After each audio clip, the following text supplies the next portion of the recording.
Hello everyone, welcome back. This is csecnow and I'm going through this 2024 Social Study Paper 2 past paper here.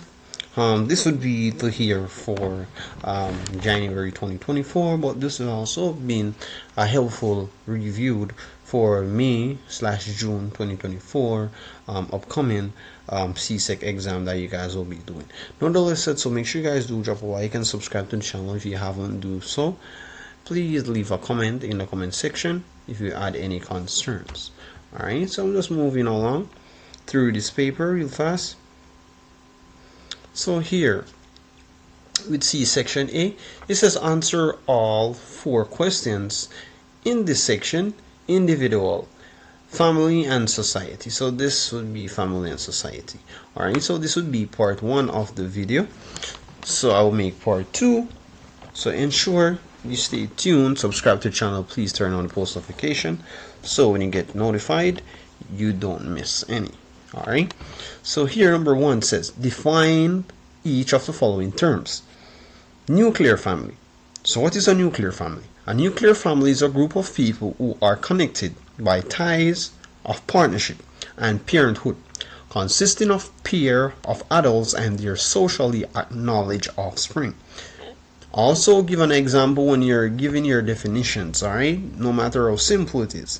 An example of a nuclear family would be a husband, a wife, and their biological or adopted children. Alright? Good. Here is polyandry. So polyandry is a type of polygamy in which a woman has 2 or more spouses at the same time. So we're going to give an example also of an polyandry. So an example of a polyandry would be fraternal. Alright, just a moment. So that's fraternal, F-A-T-E-R-N-A-L.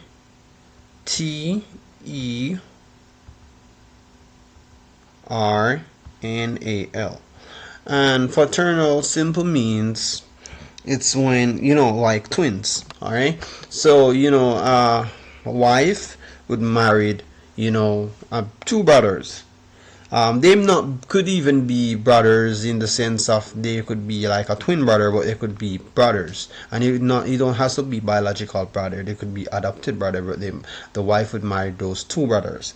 So that is a type of polygamy in which a woman would be having 2 or more spouses at the same time.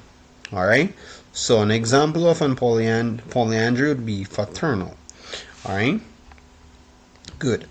We're moving along. Here it says outline 2 benefits of living in an extended family. So the benefits that we could also receive here when living in an extended family is also sharing economic responsibility. So sharing an economic responsibility would be living together can be a more affordable option and can reduce the family's money strain.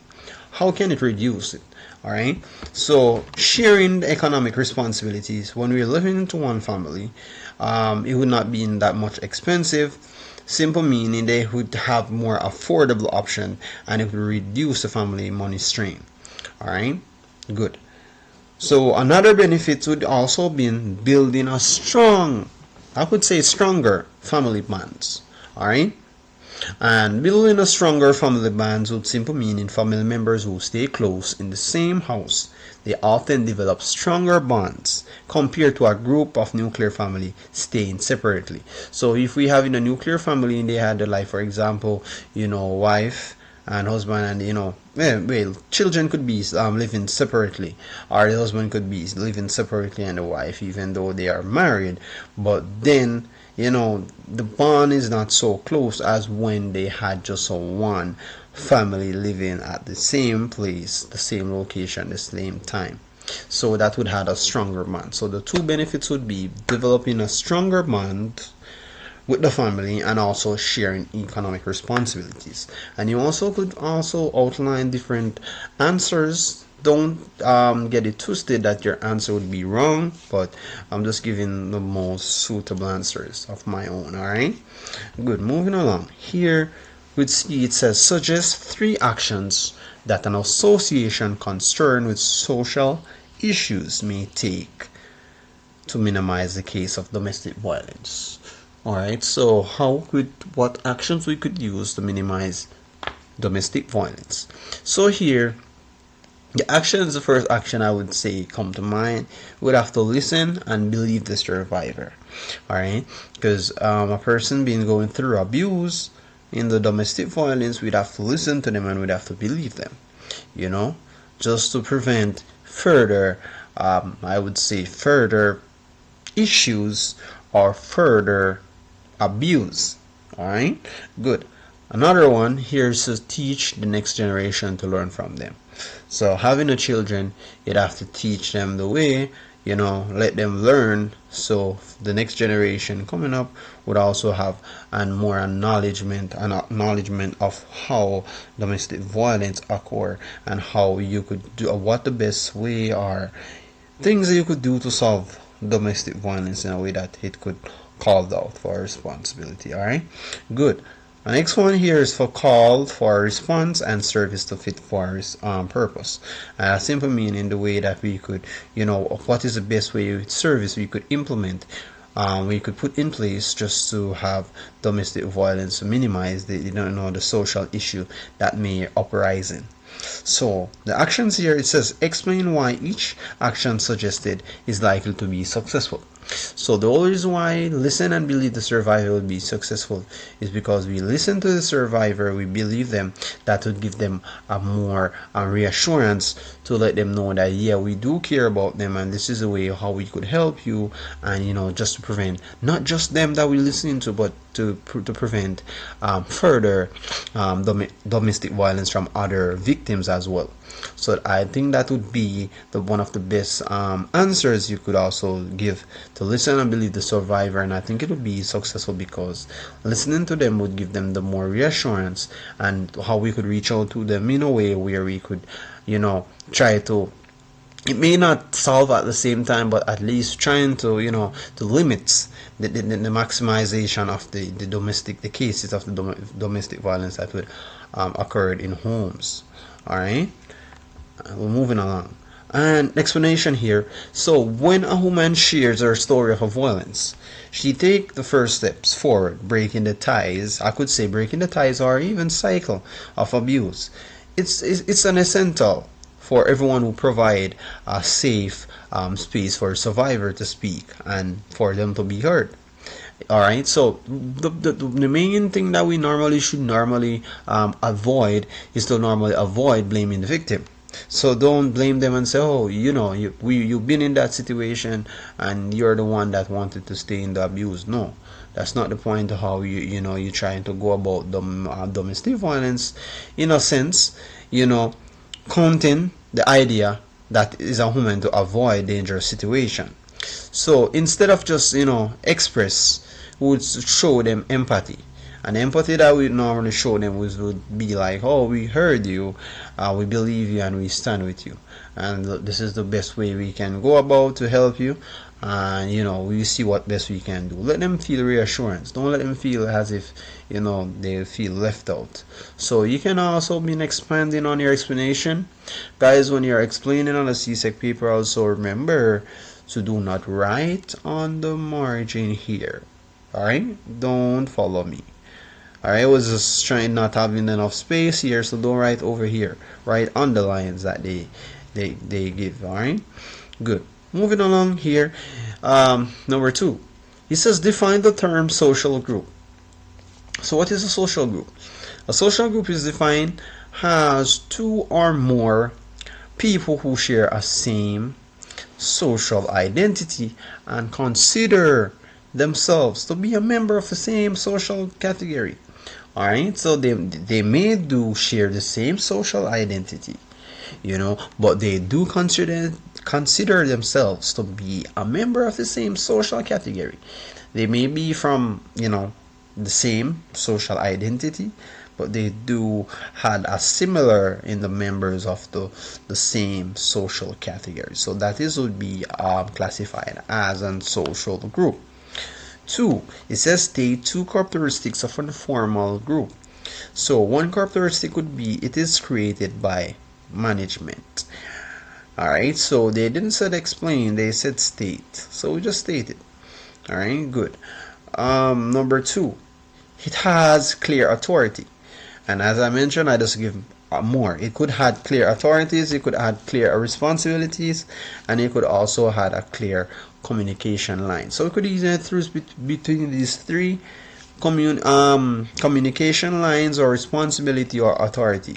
Alright, and if you have other answers, you please feel free to leave it in the comment section so I could look at it and review your answers. Alright, see, it says outline 2 difference between democratic leadership and autocratic leadership. So between democratic leadership here, it involves sheer decision making power. So the leader actively involves team members in a decision making process. So this is how it goes, and opinions and suggestions from subordinates are given importance. Alright, so that would be one of the difference that democratic leadership has. And another one, democratic leaders encourage participation and collaboration. So they encourage participation and collaboration. So that would be a second difference. Here in autocratic leadership now, we had a clear line of democration exists between the leader and followers. The leader has absolute power over decision making. So in autocratic, instead of the leaderhood making the decision process, in autocratic it's different, because the leader had absolutely power over the decision making. So if you're the one to make a decision in autocratic, they had the power over the decision making, so they could be, oh no, this is not the decision I would like to make. But in democratic, you'd have to work with the decision that they put in place. Alright. 2, autocratic leader made decision independently and impose them on others. So simple mean they do not wait on other leaders to make decision for them. They make decisions independently and they impose them on other. So impose them meaning throwing them out on others. So throwing them out on the table, see where other leaders would impose on the decision that they would have made, I would say. Alright, good. Moving along. So we would basically get 4 marks for that questions. Moving along, right? D. Alright, so it says suggest 3 actions a government may take to ensure a good governance is practiced. Alright, so 3 actions here. Make sure a governance is practiced would be the rule of law. Alright, rule of law is very a keenly point in the sense to show that having a law in place would have a good governance practice. So it's to make sure that it ensure we had a good governance practice in place. 2, transparency. Alright, and transparency would be on the available of the understanding of the other people in the society, I could say, subject to reasonable, protect them their security and privacy. Alright, another one, accountability, and accountability would be also the influence that we use to establish to process the outcome of other people. I would say, I don't even say rights, yes. So good. So it says explain why each action suggests is likely to be successful. So for rule of law would be successful because we exercise the state power using, it also mentioned to guide each person's, that the government here trying to have a good governance, and that would bring a good governance to embodied a widely supported social values, and it would also to ensure it would be on broad-based public support as well. Alright, moving along. Here in transparency, I'm going to just explain. So in the explanation down here, would have transparency would be an official business conducted in such a way where substantive and procedural information is available to, broadly understandable by people and groups in society, and is subject to responsible limits protecting security and privacy. And in accountability now, we'd have the procedures requiring officials and those who seek the influence to follow them and establish rules defining acceptable process and outcomes. Alright, so that would explain on the explanation, and you also elaborate more. Alright, moving along. Here where we see this is a sustainable development and use of resource, and here we have development and use of resources. So they ask this question: define the term birth rate. Alright, so when you mention about birth rate, you'd have the amount of populations, so moving along. The birth rate is also known as natality. Alright, so natality is a total of live humans birth per 1,000 population during a certain period divided by the duration of the period in years. So it's the amount of lives of human birth per 1,000, population during the certain period divided by the duration, meaning the duration would be in the amount of time in the period of years. Alright, good. And we're moving along. Here we see this line says the line graph here shows the population from country X 2019 to 2023. It says study the graph and then answer the question that follows. So here we see this is the population, right, by thousands. We have 380 straight to 425. That would be by thousands. We have the here below where we see we have 2019 to 2023. Alright, good. And this is a plot here. This is a plot here to here to here, go straight up to 2023. So here we'd have 420. Alright, good. Let me see what's the questions like here. It says describe the population change over the period 2019 to 2023. Alright, so let me look here. What's the change over between 2019?